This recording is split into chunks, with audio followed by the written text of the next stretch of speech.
Can you talk a little bit about that play that we were, my understanding is that you were just on the verge of opening. We were in previews. So we hadn't technically opened, but we were in previews. And we had 3 shows. So I feel almost like we went to a festival with, like it had its weekend performance and then we shut down. So I don't feel that I didn't get to see the thing that we had been building for months. It was the most collaborative piece of work I'd ever done. And in that way, it was incredibly satisfying.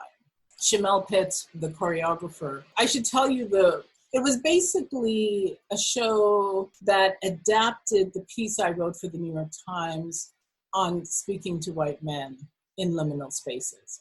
And so the choreographer had 19 white men to work with, and they became kind of a chorus in the piece. And Rosalind Russ was the actress who, in a sense, was playing me. And so in a sentence, the play really was, you cannot vote for this man again. Those of you, 63% of white men, you put this man in power. He did not fool you. He told you he was anti-immigrant, anti-Black, anti-women, and you said, okay.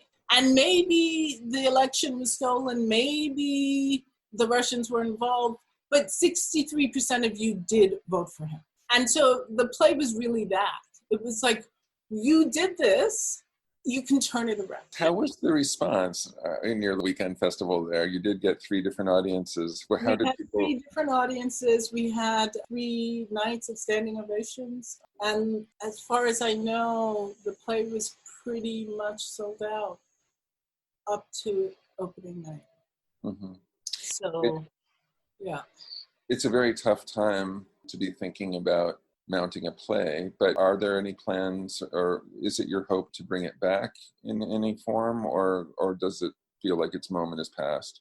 In as much as that was the message, let's say I am hoping. We can only hope. I can only hope, but I am ironic to be in a position where I want my work to be totally irrelevant, but I want it to be totally irrelevant. That is exactly the thing, but it never will be. This is the lesson of our political culture, because I've had many moments, well, not many, but I've had a few moments like that myself.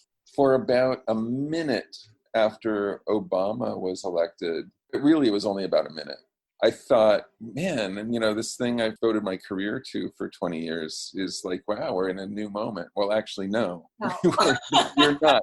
We were so not in a new moment. And thinking about the Obama years and the Trump years together is really useful, because we are kind of locked in this deadly embrace in this country between the forces of white nationalism and the forces of a kind of multiracial progressivism. And I think we're going to be locked here for a while. While the executive branch has been doing what it's been doing, we've had a Senate run by Mitch McConnell, who's been putting for life judges in positions all over this country. It's been happening, and they are there for life.